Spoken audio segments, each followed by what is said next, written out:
ओम शांति। प्रातः क्लास के बाद आप सभी को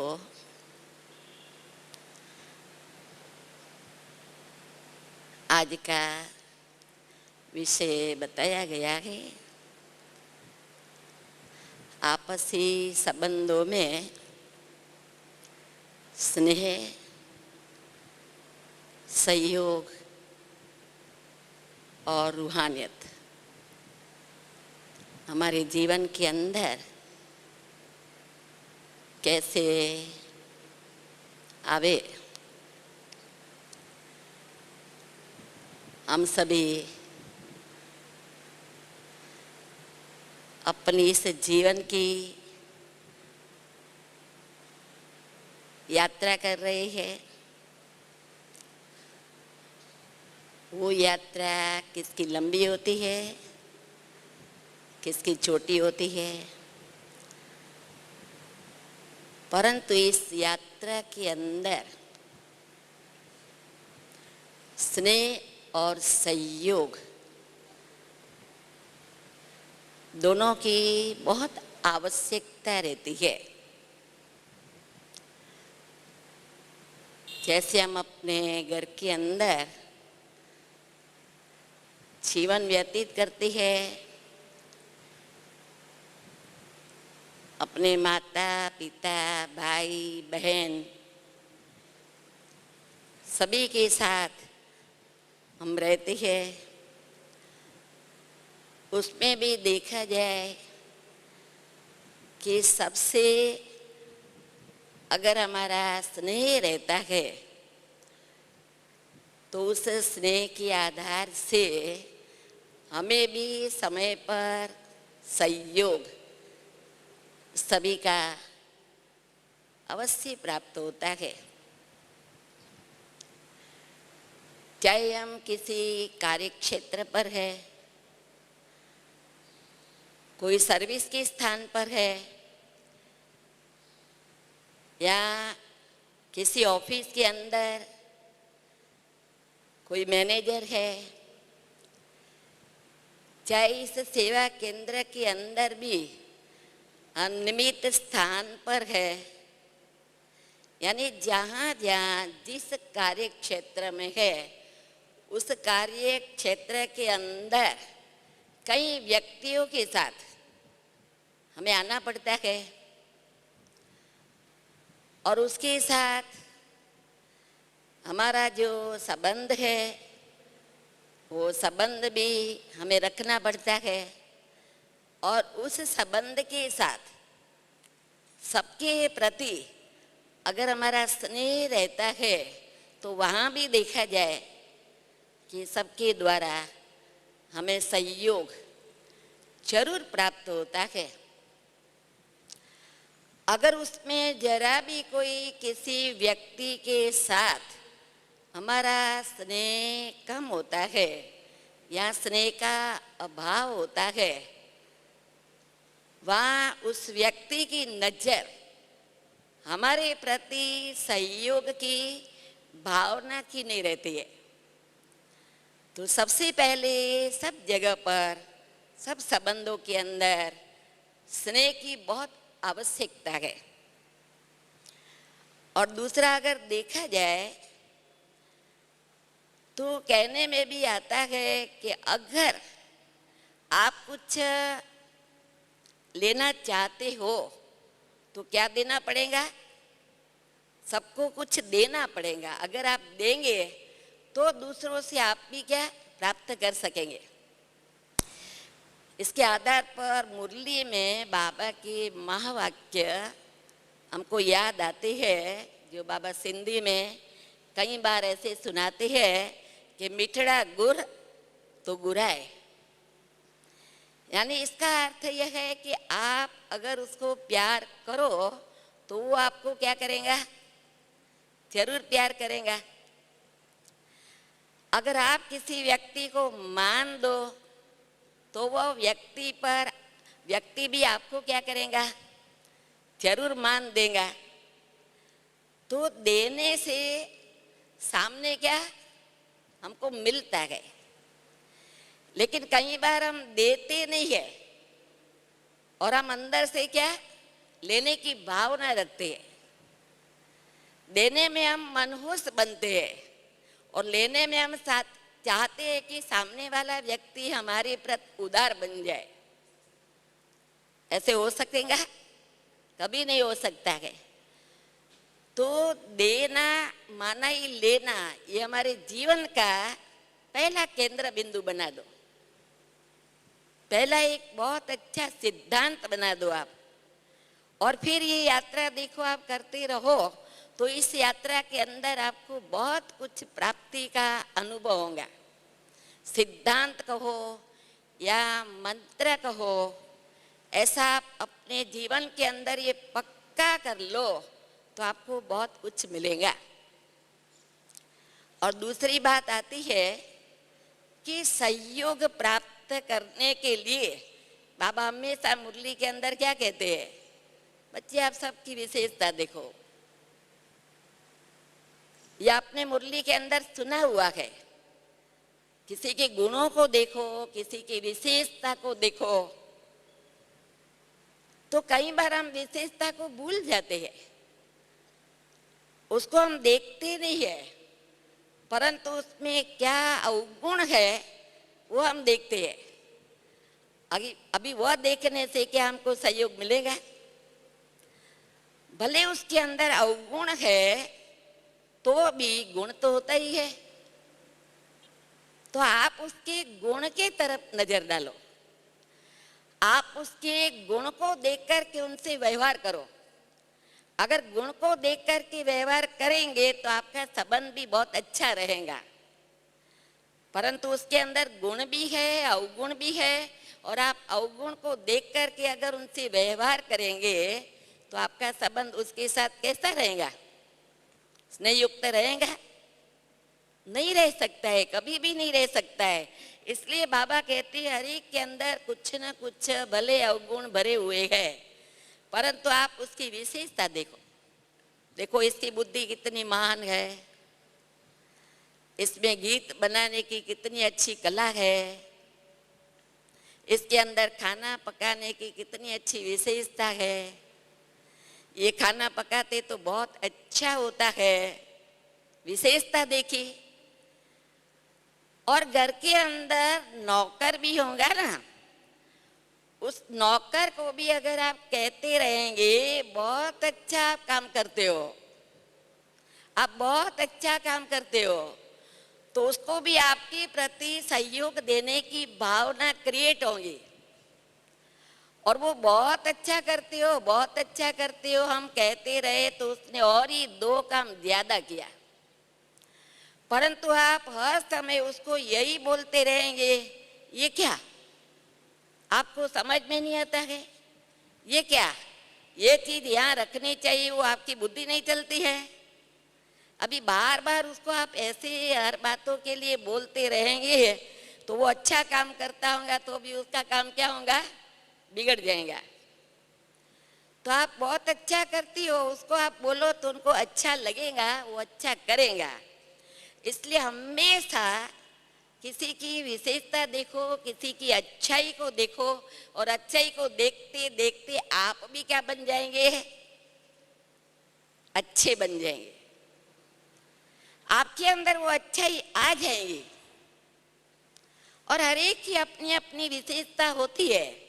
उस विशेषता पर एक बात मैं आपको सुनाऊं जो मुझे याद आती है। हो सकता है आप में से इतनी कुमारियां बैठी हो, किसी ने सुना भी हो, और सुना हो तो दोबारा रिपीट हो जाएगा। एक बार ये 5 अंगुलियां चर्चा करने लगी आपस में, और चर्चा करते करते उन लोगों का झगड़ा शुरू हो गया। और झगड़ा करते करते आपस में बोलने लगी, मैं बड़ी, मैं बड़ी, मैं बड़ी। इतने में एक ऐसा समझदार व्यक्ति, ज्ञानी व्यक्ति जा रहा था, और उसने ये थोड़ा आवाज सुना तो उसने ऐसे पूछा कि आप क्यों लड़ाई झगड़ा करते हो? तो उन्होंने ऐसे बताया कि हमारी इस बात पर चर्चा चल रही है कि मैं बड़ी, मैं बड़ी, मैं बड़ी। अभी उसका निर्णय नहीं हो सकता है कि बड़ा कौन। तो बोला, आप कैसे कह रही हो कि मैं बड़ी? तो हर एक ने फिर अपनी अपनी बड़ी कैसी बात है वो सुनाई। तो पहली अंगुली ने कहा कि भगवान को याद करो तो उस समय मुझे याद किया जाता है, तो मैं बड़ी हो गई। अच्छा, ये दूसरी अंगुली है, पांचों के बीच में आप देखो तो है ही बड़ी। सब अपने आप को देखो तो पांचों के बीच में है भी बीच में और है भी बड़ी। अच्छा, फिर इसका टर्न आया तो उसने कहा कि मैं इसलिए बड़ी हूं कि जब कुछ किया जाता है तो तिलक एक अंगुली से किया जाता है, किसका स्वागत करेंगे तो तिलक इस अंगुली से करेंगे, तो मैं बड़ी हूं। अच्छा, फिर चौथी का टर्न आया तो उसने बोला कि ये अंगुली है, सहयोग की निशानी, गोवर्धन पहाड़ उठाया श्री कृष्ण ने तो सबने ये अंगुली दी, तो अंगुली मददगार की निशानी है, तो मैं देखो कैसी मदद करती हूँ। अच्छा, फिर इसका टर्न आया तो उसने बोला आज के जमाने में कई लोग अनपढ़ हैं, अभी उसको अपनी प्रॉपर्टी बनानी हो, वारस बनाना हो तो फिर अंगूठे का आधार लिया जाता है, तो उसके आधार से वारस बन जाते हैं। तो पांचों ही बड़ी हो गई ना, अपने अपने स्थान पर हर एक की बात की राइट थी, सब बड़ी हो गई। अच्छा, वो समझदार व्यक्ति बूंदी लेके आया। जब बूंदी लेकर के आया तो सबको बोला कि अभी हर एक अपनी अंगुली से बूंदी उठाओ, तो इनसे उठाओ, इनसे, किसी से बूंदी उठी रही, उठा नहीं सके। तो पांचों जब अंगुलियां इकट्ठी हुई और उसका लड्डू बन गया, तब देखो पांचों को इकट्ठा होना पड़ा। तो इस पर से ये समझ मिली कि हर एक की अपनी अपनी जगह पर विशेषता है। इसलिए हम कह नहीं सकते हैं कि फलाना ठीक नहीं है, ये ठीक नहीं है, ये ठीक नहीं है। सबकी विशेषता है और सब इकट्ठे होकर के अगर कार्य करे तो कार्य भी कैसे हो जाता है, बहुत सहज हो जाता है। तो परिस्थिति रूपी पहाड़ को उठाने के लिए आज हमारे जीवन के अंदर वो तो श्री कृष्ण का वो जो गोवर्धन पहाड़ उठाने में मदद की थी, लेकिन हमारे इस जीवन रूपी यात्रा के अंदर कई ऐसी परिस्थितियां आती है, संबंधों में आती है, संसार है, उसमें ऊंचाई नीचाई तो होती रहती है। तो वो परिस्थिति रूपी पेपर को उठाने के लिए हमें सहयोग की हर एक की अंगुली चाहिए। अगर हर एक से हमने स्नेह का नाता जुटाया होगा तो सबका सहयोग मिलेगा।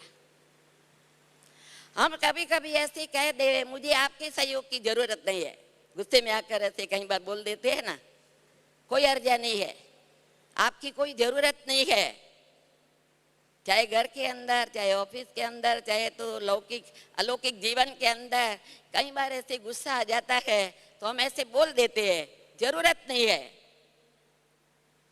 परंतु जब बीमारी आई, हम पराधीन हो जाएंगे, हम अकेले हो जाएंगे, हमारे साथ कोई व्यक्ति होगा तो जरूर हमको स्नेह रखा होगा तो मदद करेगा, तो जरूर सहयोग देगा। उस आने वाले भविष्य जीवन के लिए भी हमें सोचना चाहिए। तो देखो संबंधों के अंदर हमारा हर एक के साथ बड़ा अच्छा स्नेह चाहिए, तो स्नेह, सहयोग और फिर आएंगी रूहानियत की बात। अच्छा, अभी आप सभी इतनी कुमारियां जो आई हो उसमें कोई सर्विस करने वाली कुमारियां है और कोई कुमारियां है जो सर्विस भी नहीं करती है, पढ़ाई भी नहीं करती है, परंतु ऐसे ही घर में बैठी हुई है। ये मैंने जब सुना तो मुझे ऐसे अंदर से ख्याल आया, मेरा जीवन मुझे याद आया कि मैं इस कुमारी जीवन में थी और आज भी हूँ। जो ज्ञान में मुझे 53 ईयर हो गया, उनसे पहले की मैं बात करती हूँ। और उस समय हम 8 भाई बहन, 5 बहनें 3 भाई, सबसे मैं छोटी। और हमारे 3 भाइयों में से तीसरा भाई था, मैं बॉम्बे में रहती थी। तीसरे भाई का संकल्प था कि दमयंती को बहुत पढ़ाना है। और मैंने भी अंदर में लक्ष्य रखा था कि मुझे बहुत पढ़ना है। और भाई बहनों ने पढ़ाई नहीं की है तो मुझे बहुत पढ़ना है।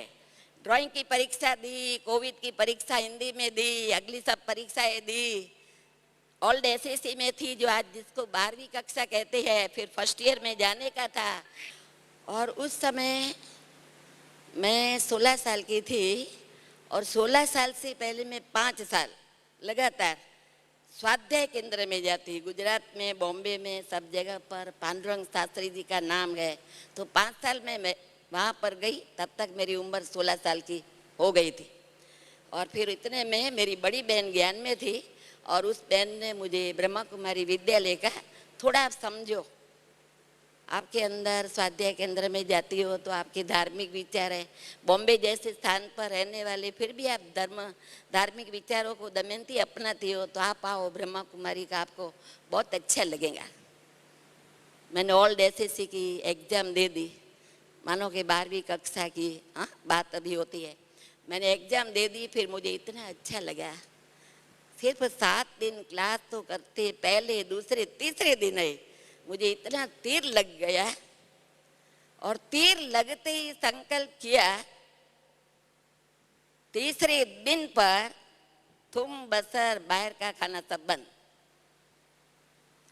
पिक्चर देखने का बहुत शौक था, लेकिन ये योगी जीवन, राजयोगी जीवन में पिक्चर अच्छा नहीं लगता है, उसका त्याग नहीं देखना है। और अंदर में लक्ष्य रखा कि मुझे मीराबाई बनने का बहुत शौक था। ये सफेद वस्त्रधारी बहनों को देखा ना, बस मैं यहाँ मीराबाई बन सकूंगी। मेरा बिल्कुल पक्का लक्ष्य हो गया। मैं अपने जीवन का अनुभव सुनाऊं तो ये विषय रह जाएगा, इसलिए अभी मैं शॉर्ट करके बता रही हूँ कि भाई आदि को अच्छा नहीं लगता था। माँ ने कहा जब तक आपको सेंटर में रहना है, छुट्टी ना मिले तब तक आप कॉलेज में जाओ। मैं कॉलेज में गई, 2 मास गई, 6 मास की फी भरी थी। और 2 मास गई तो मैंने माँ को मना किया। माँ ने मुझे समझाया था कि तुम नहीं जाएंगी तो सगाई की बातें करेंगे। तो मुझे अच्छा लगा कि ये बात इनकी राइट है, उनसे बचने के लिए मुझे जाना है, इसलिए मैं गई थी। 2-3 मास में मैंने बोला नहीं माँ, तो प्रोफेसर लेक्चर करता है, मुझे ब्रह्मा कुमारी दिखाई पड़ती है, जैसे ब्रह्मा कुमारी लेक्चर दे रही है, मुझे सारा यही नज़ारा सामने आता है। इसलिए मुझे अब पढ़ना नहीं है, कुछ भी बात सामने आएंगी तो मैं जवाब दे दूंगी। फिर छोटे भाई के अरमान सब टूट रहे थे, पढ़ाई मेरी बंद हो रही थी। ब्रह्मा कुमारी बनना तो उनको अच्छा नहीं लगता था। बॉम्बे जैसी नगरी में फैशनेबल बनाना है इसको, उसका ये लक्ष्य था, मेरा नहीं था। फिर मुझे भाई ने कहा तुम्हें ब्रह्मा कुमारी बनना है दमयंती, आज की दुनिया में कोई कुमारी नहीं रह सकेंगी। मैंने कहा मैं आपको वचन देती हूँ, मुझे भगवान मिला है, मैं रह सकूंगी, आपको बिल्कुल मेरे लिए चिंता नहीं करनी पड़ेगी। और मुझे बाबा के घर में ही रहना है। 1 साल के बाद तो मेरे सामने जो बातें, तो मम्मा आती थी, बॉम्बे में हम थे ना, मम्मा आती, बाबा आते, तबीयत थोड़ी ऐसी खराब होती तो दिखाने के लिए, फिर मम्मा आती तो हम लोग मुरली सुनने जाते। फिर क्लास के बाद मैं मम्मा को सामने दे, मम्मा मुझे सेंटर में रखो ना, मम्मा मुझे रखो ना, मुस्कुराती मम्मा।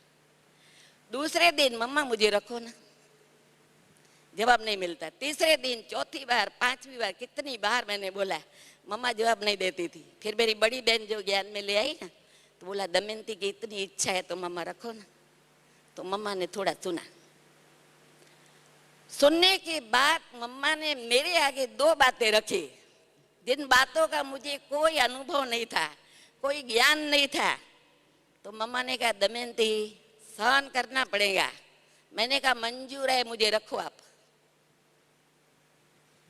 अच्छा, दूसरी बात मम्मा ने मुझे बताई, दमयंती स्वभाव संस्कार की टक्कर में आना पड़ेगा। मैंने बोला मंजूर है, स्वभाव क्या ने संस्कार क्या ने टक्कर क्या, मैं कुछ नहीं जानती थी। एक रहने की लगन थी ना, और भगवान मिला है वो निश्चय था। मैंने रहना शुरू किया। जब सेंटर पर रही तो मेरी मदर आती थी ना ज्ञान में, तो माँ ऐसे कहती दमयंती आज रविवार है, भाई सभी मिलेंगे, घर में चलो ना।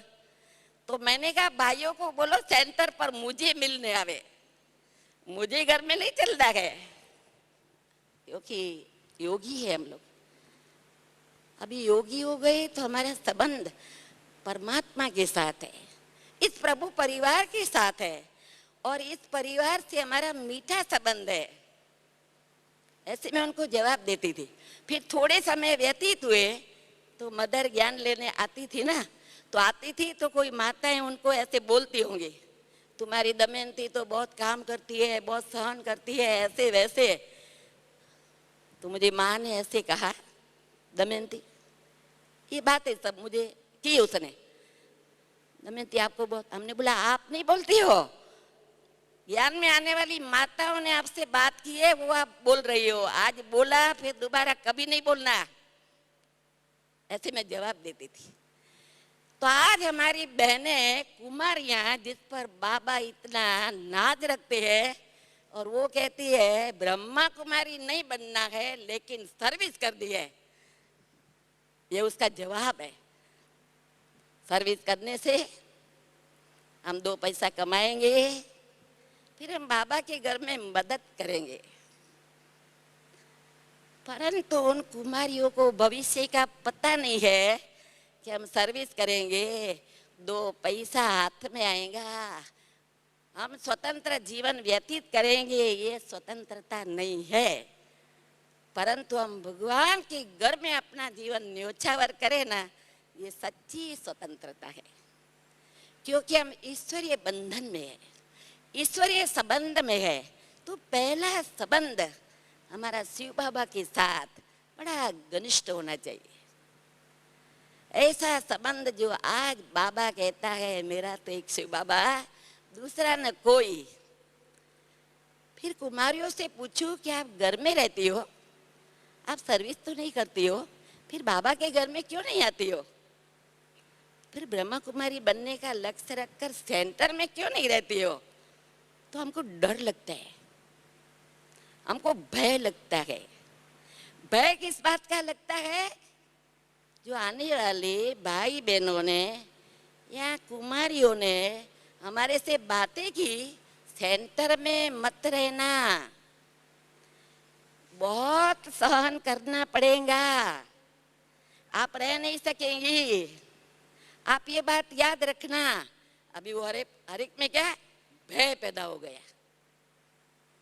तो मैंने अपनी माँ को जैसे बोल दिया ना कि किसी की बातें सुनकर कि आप मेरे लिए नहीं सोचो, ये बाबा का घर है, बाबा का यज्ञ है, और यज्ञ में हम जो कुछ करते हैं, काम करते हैं, हमारा भाग्य बनता है।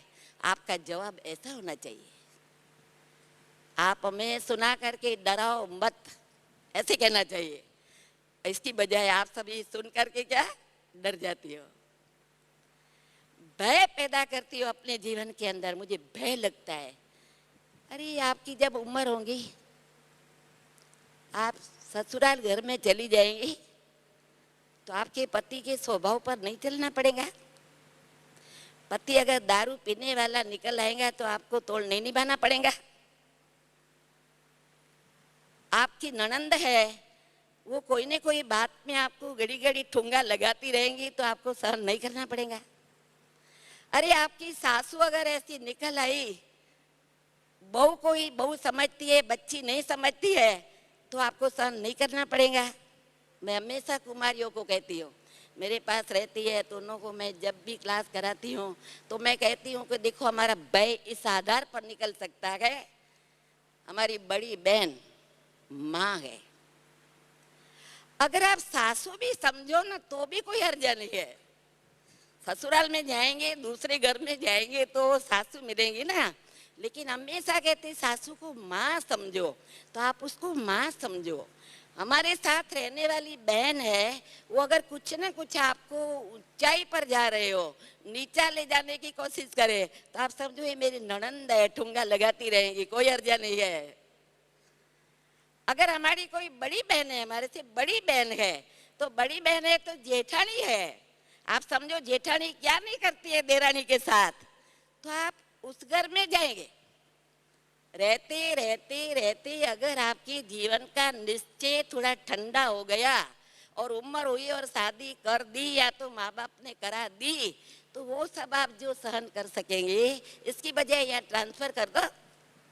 अगर आप ट्रांसफर कर देंगे ना, तो आपको जो कोई सुनाते हैं, आप उनको कहेंगे बहन जी आप भी मजबूत रहो और हम भी मजबूत रहे, तब हम बाबा की उम्मीदों को पूर्ण कर सकेंगे।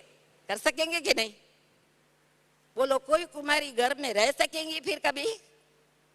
अगर आप सोचो कि हम बड़े हो जाएंगे, हम कुमारी रहेंगे, हम घर में ही रहेंगे, हम शादी भी नहीं करेंगे, तो आपके भाई भाभी कहाँ तक आपको चला सकेंगे? माँ बाप की उम्र बड़ी हो जाएंगी, हो सकता है हमारा शरीर तो मानो छूटे ना छूटे, लेकिन उनका शायद पहला छूट जाए, तो आपको कौन संभालेगा? उनके साथ आपको रहना पड़ेगा ना। अब बाबा के यज्ञ में आएंगे तो बाबा आपके जीवन की संभाल अंत तक करने के लिए बंधा हुआ है, परंतु इन सभी बातों का डर, भय निकालने के लिए मुझे अपना पुरुषार्थ करना पड़ेगा। मैं बताऊं, ये आप जैसी डर की बात नहीं है, लेकिन दूसरे भय की मैं बात बताऊं कि बड़ों से संबंध बनाने के लिए मुझे क्या करना चाहिए। प्रकाशमणि दादी है, उसका अधिक कनेक्शन गुजरात के साथ रहता, औरों के साथ तो था ही, लेकिन गुजरात से अधिक रहता। तो हम उनके साथ जो भी सेवा केंद्र अभी चलते हैं, अभी तो करीबन 52 सेवा केंद्र, उप सेवा केंद्र है, उनकी सबकी समाचार मैंने मम्मा को कहा, भाव स्वभाव की टक्कर, मैंने बोला मंजूर है। आज मैंने अनुभव कर लिया है कि पावन सेवा केंद्र है, सेवा केंद्र है, उसके सब स्टूडेंट है, उसकी छोटी बड़ी सब भाई बहनें, जो भी कुछ है, क्या नहीं आता होगा हमारे घर में, लेकिन आज तक घर में कभी कोई बात नहीं की है। मेरे सामने ऐसी बात आई, वो ऐसे करता है, वो ऐसे करता है, कभी भी नहीं। और एक बार हमारा लौकिक भाई हर 1.5 साल में आता था, अभी तो शरीर छूट गया है इसका, 5 साल पहले वो आता था, तो हमारे एक भाई ने उनसे बात की थोड़ी। आपको पता है दमयंती कैसा पेपर कार करती, ये करती वो करती। फिर हमने भाई को रात को बिठा करके कहा, ये कोई बातें आप मन में नहीं लगाना, कोई ऐसी बातें नहीं है। तो बोला, दमयंती आज हमारी 5-6 लड़कियां हैं, हम समझ सकते हैं इन 5 लड़कियों को चलाने में कितनी मेहनत लगती है, तो आपको 125-150 ब्रह्मा कुमारियां चलाने में आपको क्या मेहनत नहीं लगती होंगी, हम सब समझ सकते हैं, लेकिन मैं कभी उन्हों से बात नहीं करती। तो मेरे जीवन के अंदर अगर मुझे ब्रह्मा कुमारी बन करके सेवा केंद्र पर आना हो, तो पहला पाठ ये पक्का कर लेवे कि कोई भी ऊंचाई नीचाई की बात घर में नहीं होनी चाहिए। दूसरी बात, बहुत बेहद की दृष्टि से आप चलेंगे तो कोई मुश्किल नहीं है ब्रह्मा कुमारी बनना। तो मैं हमेशा समझती, मानो मैंने घर में बात की, अभी उन लोगों को ब्लड कनेक्शन है, कुछ ना कुछ दुख तो होगा। आज मैंने बात की, कल हम सब ठीक हो गए, अभी हम ठीक हो गए और वो सब मन में चिंता रखकर बैठे हैं। सुनाने से क्या फायदा हुआ, वो चिंता करते रहेंगे ना। और हम तो आपस में ठीक हो गए। जैसे देखो अड़ोसी पड़ोसी होते हैं, उसके 2 बच्चे लड़ते हैं झगड़ते हैं, उन बच्चों के कारण उसकी 2 माताएं लड़ती झगड़ती है, दूसरे दिन बच्चे ठीक हो गए और 2 माताओं का झगड़ा हो गया। वैसे हम आपस में ठीक हो जाएंगे और उन्हों के आगे हमने कीचड़ा डाला तो उनका तो मन बिगड़ जाएगा, तो बिगड़ने से क्या फायदा। दूसरा, उन्हों की विद्यालय के प्रति भावना टूट जाएगी। अगर भावना टूट जाएंगी तो हम जो चाहते हैं कि हमारे संबंधी ज्ञान में आवे तो नजदीक आएंगे नहीं आएंगे। ये सारी बातें बुद्धि में रख कर के अगर हम निर्णय लेवे तो मैं समझती हूँ आज 200-250 जितनी कुमारियाँ जो अपने घर में बैठी हुई है ना, वो रतन मुनि दादी को कहेंगी कि हम सेंटर पर कल से रहना चाहते हैं, हमको जहाँ रखना चाहो वहाँ रखो, या तो अपने सेंटर पर रखो, ये भय निकाल दो आप सभी। दूसरा, मेरा दादी के साथ संबंध था तो मैं दिल से बात कर सकती थी, लेकिन मुझे ऐसे लगता था कि बड़ों के साथ हमारा बहुत अच्छा संबंध होना चाहिए। तो बड़ी दीदी आप लोगों ने देखा नहीं होगा, कोई बहुत साल से चलने वाली हो और उसने देखा हो तो भले, मनमोहिनी दीदी, वो सारा दिल्ली आदि का कारोबार संभालते। तो मुझे मनमोहिनी दीदी से डर लगता था, मैं उनसे इतना बातें नहीं कर सकती थी। तो मैंने प्रकाश मणि दादी को कहा, दादी मैं आपसे बिल्कुल लाइट हूँ, आपके साथ संबंध में मैं सब बातें आपसे कर सकती हूँ, मैं बड़ी दीदी से नहीं कर सकती हूँ।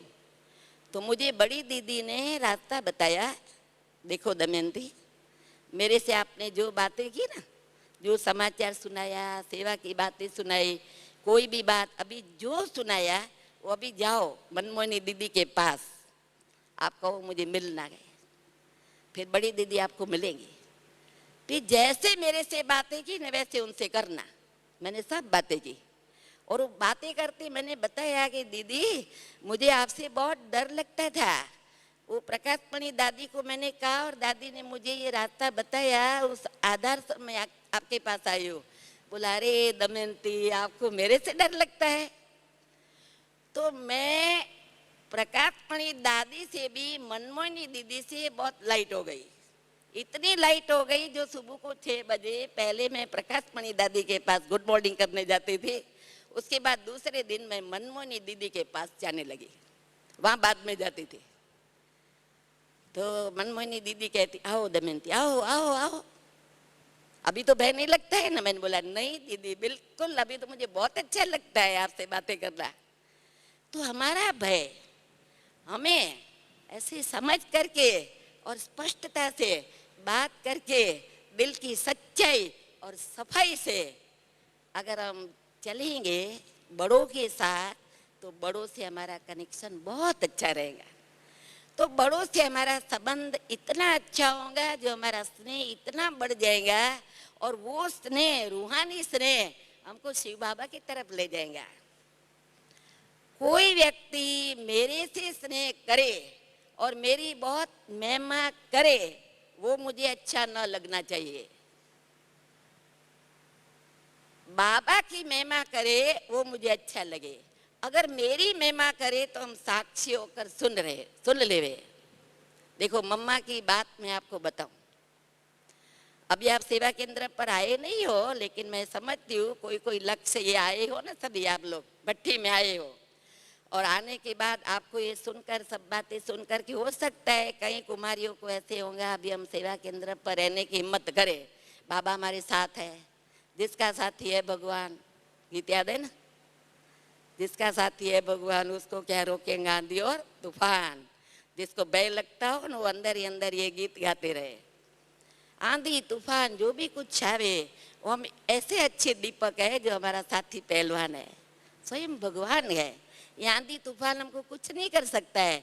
हर समय हम सर्वशक्तिवान भगवान का साथ लेकर के अगर अपने आप को हम चलाते हैं ना तो हम निडर और निर्भय बन जाते हैं, वो हमारे में ताकत आती है। तो मम्मा की हम बात सुनाए आपको, कितनी ऊंची धारणाएं थी मम्मा की। सेंटर पर रहती थी मम्मा, बाबा से इतना घनिष्ठ संबंध और यज्ञ का बिल्कुल रक्षण करना। बाबा और मम्मा सब दादियाँ तो थी लेकिन नंबर 1 आधार स्तंभ मम्मा और बाबा थे। तो मम्मा कोई भी अगर आता था उनको 7 दिन का क्लास कराते थे और वो क्लास कराने के बाद मम्मा ऐसे कहती थी अभी बाबा के हवाले, अभी आप बाबा के हवाले, मेरे हवाले नहीं। मतलब अपने से हाँ, मम्मा देखो दूर करके बाबा के समीप ले जाती थी। ऐसे हमेशा हर व्यक्ति को हमें बड़ों के कनेक्शन में रहना है। आने वाले जो भी हम जेंट्स हैं उनको भी बड़ों के कनेक्शन में रखना है, और बड़ों के कनेक्शन में रख कर के जो छोटे सभी है उनके साथ मिलकर के चलना है।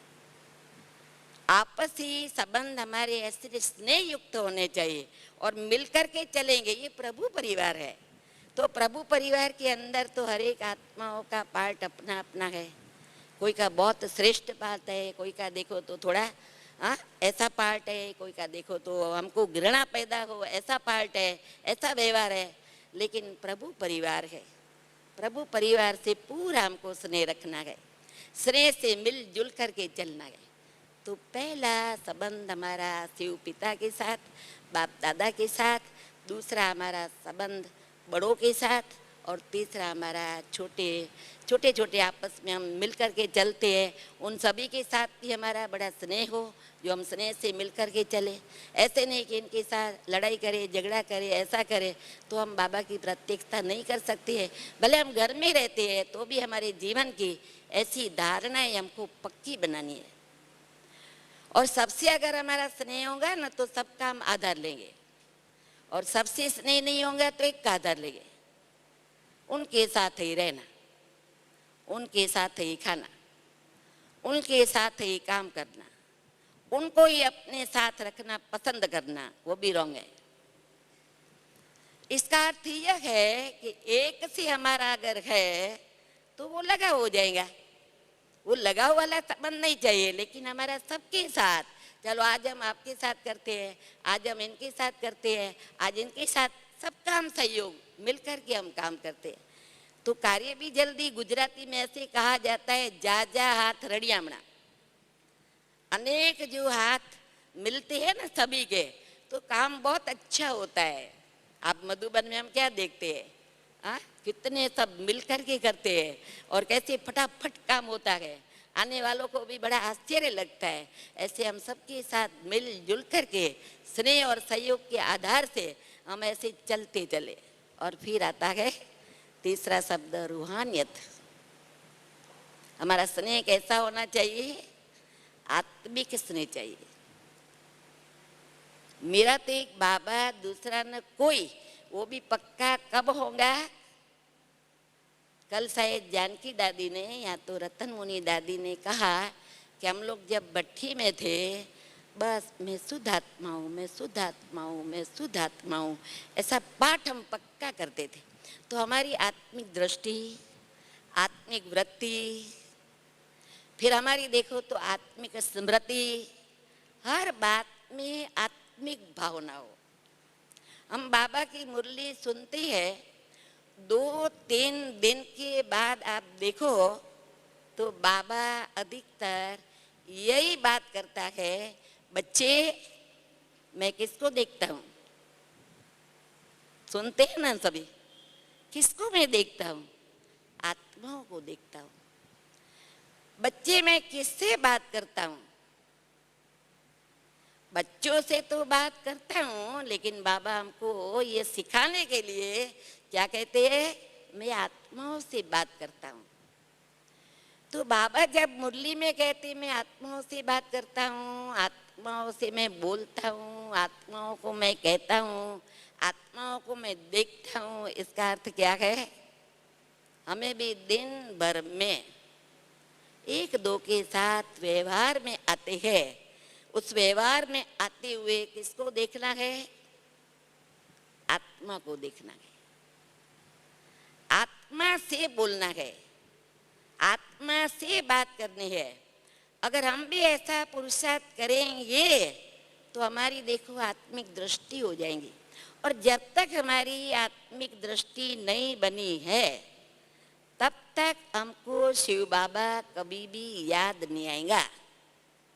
अभी गुलजार दादी का पत्र पुष्प में जो दादियों के क्लास आते हैं, तो गुलजार दादी ने अभी ये पाठ पक्का कराया कि निरंतर बाबा की याद रहे तो हमारे जीवन में युक्ति जिससे रूहानियत आवे। वह युक्ति कौन सी? सवेरे उठो, बाबा को गुड मॉर्निंग करो, फिर बाबा को देखो।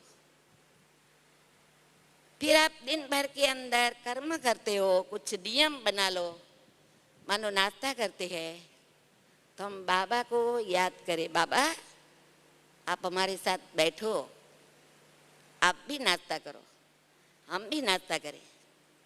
शहर पर जाओ, घूमने जाओ, बाबा चलो हम घूमने जाते हैं, आप हमारे साथ, हमको बहुत मजा आएंगी। अच्छा भोजन बनाओ, तो बाबा आपको साथ में रख कर के मैं भोजन बनाती हूँ, भोजन स्वीकार करो। पहले बाबा आप स्वीकार करो, फिर मैं स्वीकार करूँ। ऐसे दिन भर की दिनचर्या में कुछ नियम बना लो, जिस नियमों के अंदर बाबा, और फिर आपके मुख से क्या निकलेगा या दिल से क्या निकलेगा, मेरा बाबा, मीठा बाबा, प्यारा बाबा। तो देखो ये दृष्टि बनाने से, आत्मिक दृष्टि और वृत्ति बनाने से बाबा याद आएगा और आपके जीवन में क्या रूहानियत आएंगी। इसलिए बाबा ने अभी जो आने वाला समय है, उस समय के लिए इस रविवार की अव्यक्त मुरली में सुनाया और उसमें कहा कि कर्मणा की सेवा की शक्ति आपने बहुत लगाई, वाचा से भी सेवा की शक्ति आपने बहुत लगाई, और उनके आधार से मेहनत और महानता का प्रभाव पड़ा गया। परंतु अब बाकी क्या रह गया, मनसा, सूक्ष्म सेवा। और वो मनसा साइलेंस पावर की जो सेवा है, वो सेवा कब होंगी, जिनसे रूहानियत आएंगी। और वो सेवा करने के लिए हमारी दृष्टि, हमारी वृत्ति, हमारी कृति, सबको हमें सूक्ष्म बनाना पड़ेगा, सबका हमें परिवर्तन करना पड़ेगा। जब सबका परिवर्तन करेंगे तब मनसा शुद्ध होगी। कोई हमारे से अच्छा व्यवहार ना करे, फिर हम उस आत्मा के प्रति स्नेह रख सकते हैं? नहीं, इसको तो एक कोने में रख, इनके साथ तो बोलना नहीं है। हमारे साथ काम करने के लिए इनको तो आप कभी देना ही नहीं। दूसरे के साथ इनको रखना हो तो रखो, मेरे साथ नहीं रखना आप। ये क्या हो गया, घृणा हो गई। ठीक व्यवहार नहीं किया तो घृणा हो गई। वहां भूल गया कि ग्लानि करने वाले को गले लगाना है। बाबा की माँ वाक्य है ना, दुश्मन को भी मित्र बनाना है। तो अब ये जीवन का ये व्रत रख लो। कहीं कहते हैं ना मेरा व्रत है आज, दुनियावी रीति से मेरा आज सोमवार है, मेरी आज 11 है, मेरा गुरुवार है। कहीं भाई बहन सेंटर पर आती है, कहती भोग खाओ। शुरुआत वाले होते हैं ना, पक्के नहीं बने अभी तक, तो वो कहते हैं मेरा तो आज गुरुवार है। हम कहते हैं आपका गुरुवार है तो आप तो जो कुछ खाएंगे, कुछ कभी बाजार का भी ले लेंगे, फरारी चीज आप खाएंगे। किसने बनाई, मुझे जवाब दो आप। पेड़ा खाएंगे, चाहे आलू की कुछ न बनी हुई चीज खाएंगे आप, वेफर खाएंगे, वो किसने बनाया? गृहस्थी लोगों ने बनाया ना, जिनों के अंदर कोई ब्रह्मचर्य का तप नहीं, और उन लोगों ने बनाया। अभी वो आप खा लेते हो और फिर कहते हो मेरा गुरुवार है। और आपको जो भोग दिया जाता है वो किसने बनाया? ब्रह्मा कुमारी बहनों ने, बाल ब्रह्मचारी। अगर माताएं मदद करती है, वो भी ब्रह्मचर्य का तप जिसने धारण किया है वो बना सकती है, भोग और कोई बना नहीं सकता है। अभी ऐसा भोग जब आपके सामने आता है और आप कहते हो मेरा गुरुवार है, हम तो नहीं खाएंगे, वो खा लेते हो और ये नहीं खाएंगे। तो जिसकी बुद्धि में बैठ गया ना, वो क्या कहते हैं पता है? आने दो, वो प्लेट हमको अभी दो, समझ में आ गया, हम खा लेते हैं। वो खा लेते हैं, गुरुवार तोड़ देते हैं। ऐसे वास्तव में टूटा नहीं, परंतु उसको समझ में आ गया कि वास्तव में ये चीज खा सकते हैं, तो वो लोग व्रत करते हैं ना। अभी वो व्रत करने से वृत्तियों का परिवर्तन हुआ। व्रत ऐसा करो, कहते बहन जी आप लोग कोई व्रत नहीं करते हो, वार व्रत उपवास कुछ नहीं करते हो, तो हम सभी क्या जवाब देंगे उसको? हम ऐसा व्रत करते हैं जो आप नहीं कर सकेंगे। कर सको तो बहुत अच्छा है, लेकिन आप नहीं कर सकेंगे तो ये हमारा व्रत है, ये जीवन ऐसा तपस्या में ब्रह्मचर्य में रह करके व्यतीत करना, ये हमारा व्रत है। अभी इस व्रत से वृत्तियां परिवर्तन होंगी। अपने जीवन में संबंधों में रूहानियत लाने के लिए क्या करें हम? हर कर्म इंद्रियों से श्रेष्ठ काम करें। ये मुख रूप बसंत ज्ञान का ही वाक्य बोलते रहे, ज्ञान के अनुकूल ही शब्द हम बोलते रहे, पत्थर नहीं। आपने हमको ऐसा बोला जो मुझे तीर लग गया, पत्थर मारा आपने तो। अभी आपसे मुझे संबंध रखने की कोई जरूरत नहीं है, ऐसे बोलते हैं ना। तो मुख ऐसे पत्थर ना निकाले, परंतु मुख क्या निकाले? मीठे बोल निकाले। एक बार बाबा ने अव्यक्त मुरली में कहा कि माँ होती है ना, वो छोटा बच्चा उसको सुलाती है, सुलाते समय गीत गाती है। आज की दुनिया वाले गीत गाती है, फिल्मी गीत गाती है। वो कोई फिल्मी गीत नहीं, लेकिन आगे के समय में गीत गा करके जैसे शिवाजी को मान बना दिया, उनके लिए गीत गाते उनको सुलाया, तो उसको कितना मान बना दिया उसकी माता ने। लेकिन बात कहने की यह है कि माँ जब गीत गाती है तो गीत गाते गाते माँ की लोरी इतनी अच्छी लगती है बच्चे को, जो नींद आ जाती है ना, यानी उसको आराम मिल जाता है। तो हमारा मुख ऐसा शब्द बोले, ऐसा वाक्य बोले जो सामने वाली आत्मा को आराम मिल जाए। मीठा बोल जिसको बाबा कहते हैं ना। आंखों से हम देखे तो बहुत अच्छा देखे, भले रास्ते में जाएंगे तो हमको जैसा तैसा बोर्ड फिल्में चित्र आदि दिखाई पड़ेंगे, लेकिन हम देखते ही नहीं है।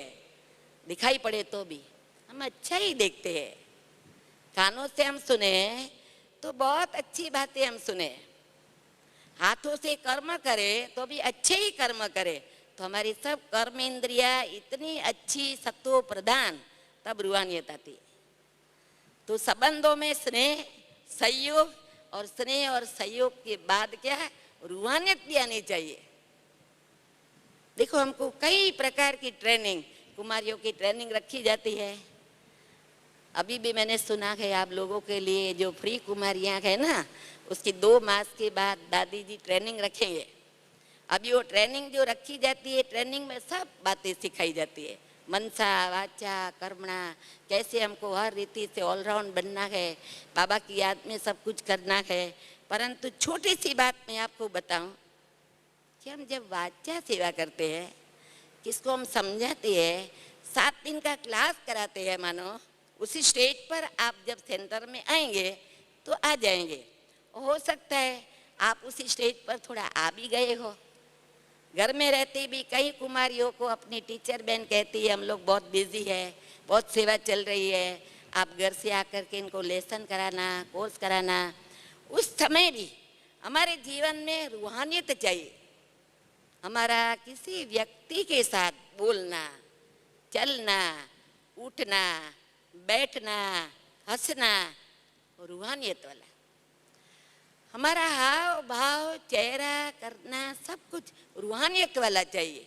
कोई लौकिकता नहीं, कोई लौकिकता वाली एक्टिविटी नहीं। इसको कहते हैं रूहानियत। बाबा कहते हैं तुम इतनी रूहानियत अपने में ले आओ जो तुम्हारा चेहरा चमकीला हो जाए। चमकीला माना हम कितने भी रूप में काले हैं तो भी हम रूहानियत के आधार से चमकीले हो जाएंगे, वो ड्रेस हो जाएगा हमारा रूहानियत का।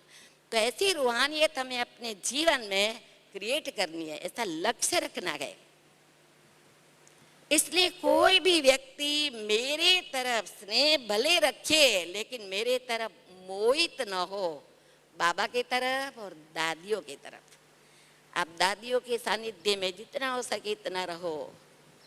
देखो मैं आज इतने वर्षों से ज्ञान में चलती मैं समझती हूँ। 10-15 साल पहले एक भाई ने मुझे कुमार था, वो भाई ने मुझे पूछा और मेरे से बात की। उसको चलना थोड़ा कठिन लगता था, तो मेरे से प्रश्न पूछा, मैं शादी करूं? तो मैंने उसको जवाब दिया कि भैया ये जवाब देने में मैं छोटी हूँ। ये प्रश्न प्रकाशमणि दादी थी तब। मैंने बोला उनसे आप करना, फिर दादी आपको जो जवाब देवे ना वैसा आप स्टेप उठाना। तो ऐसी ऐसी बातें हमारे जीवन के अंदर कई प्रकार की आती है। उन बातों के अंदर हमें कितना सावधान रहना पड़े, कैसे हमको जवाब देना पड़े, सब प्रकार की ट्रेनिंग मिलती है कुमारियों को। इसलिए अभी ट्रेनिंग का प्रोग्राम था। हमारी बीना बहन जो हमारे साथ 30-35 साल से रहती है और दादी जी उनको 3 साल से जब ट्रेनिंग होती है वो फ्री होती है तो उनकी मांगनी करती है कि बीना बहन को यहाँ बुलाओ, और दमयंती बहन अगर छुट्टी तो मैं उनको छुट्टी देती हूँ कि भले वो बेहद में इतनी सब कुमारियों को अपने में कला है तो अपनी कला वो प्रदर्शित करे, लेकिन मैं आपको उनकी बात बताऊँ। आप कब देखेंगे तो आपको मालूम पड़ेगा। बीएससी का अभ्यास किया, अभ्यास करने के बाद उसकी मासी और मासा पोरबंदर में रहती, बहुत बड़ी हॉस्पिटल है, और मासा ने उनको कहा कि बिना आपका बीएससी का अभ्यास पूरा हुआ अभी आप हमारी हॉस्पिटल में आ जाओ, थोड़ी ट्रेनिंग लो, आप बहुत आगे बढ़ेंगी, आपको बहुत बढ़िया पगार मिलेगा। तो उसने क्या जवाब दिया पता है? मासा मैंने ये पगार जमा करने के लिए अभ्यास नहीं किया है, मैंने बीएससी का अभ्यास इसलिए किया है कि बाबा के इस कार्य में मैं यूज करूं। जवाब दे दिया उसने। ऐसा जवाब अगर सचमुच बाबा कुमारियों को चाहता है, कुमारियों से प्यार करता है, तो कुमारियों को बाबा से इतना प्यार करना चाहिए कि बाबा मैं एक आपकी, मैं किसी की नहीं, एक मैं आपकी और एक आपकी ईश्वरीय सेवा के लिए मेरा जीवन है। और ईश्वरीय सेवा में जीवन लगा दो तो जानकी दादी का महावाक्य है कि जो मन इच्छित फल मिलता है। अगर हमें सेवा में जीवन ऐसे हम लगाते हैं ना तो मन इच्छित फल प्राप्त होता है। तो आप ऐसे निसंकल्प होकर बहुत प्यार से बाबा के साथ लगन में मगन। देखो मीराबाई को तो भगवान मिला नहीं था, लेकिन फिर भी उसकी कितनी लगन थी ना लगन। मेरा तो एक गिरधर गोपाल, दूसरा न कोई। आज हर एक अपने दिल से पूछे कि मैंने बाबा को पहचाना है। भले मैं अकेली आती हूँ या मेरे माता पिता आते हैं उनके साथ में आती हूँ, मेरे परिवार में 5-6 व्यक्ति आते हैं उनके संग में आती हूँ, जो भी कुछ है, अगर मैंने बाबा को पहचाना है तो पहचान करके ऐसा घनिष्ठ संबंध अपने से जोड़ा है जो मैं ऐसे कह सकूं दिल से कि मेरा तो एक शिव बाबा, दूसरा न कोई। इसलिए हमारा संग एक शिव बाबा से हो, दूसरा संग हमारा श्रेष्ठ पुरुषार्थी आत्माओं के साथ हो, और उनका संग का रंग मुझे मेरे पर लगाना है और ये रंग दूसरों पर लगाना है। तो मैं बनी बाप समान, बाबा के संग का रंग मेरे पर लगाया, और दादियाँ है श्रेष्ठ पुरुषार्थी है, उनके संग का रंग मेरे पर मैंने लगाया तो बाप का लग गया। फिर मेरा जो संग बाबा का मेरे पर लगा वो मैंने दूसरों पर लगाया तो वो आत्मा क्या बन गई? बाप समान। इसलिए ऐसे बाप समान बनाने की सेवा में, ईश्वरीय सेवा में आप अपना जीवन एकदम न्योछावर कर दो। ऐसी मेरी हृदय की भावना है, ऐसी मेरी आप सभी कुमारियों के प्रति कामना है। और शुभ भावना और शुभ कामना के साथ मैंने अपने इतने विचार आज आपके सामने मैंने प्रस्तुत किया है। तो मैं समझती हूँ कि दादियों की भी हमारे से भी अधिक भावना ऐसी होती है। तब तो देखो बुलाते हैं, आपको निमंत्रण देते हैं, आप उस निमंत्रण को प्यार से स्वीकार करते हो। जैसे निमंत्रण को स्वीकार करते हो और प्यार से आ जाते हो वैसे मैं कहूंगी प्यार से बाबा के घर में दिल से आ जाओ, देखो फिर तो मौज ही मौज है, खुशी ही खुशी है और सदा हर्षित रहेंगे आप। ओम शांति।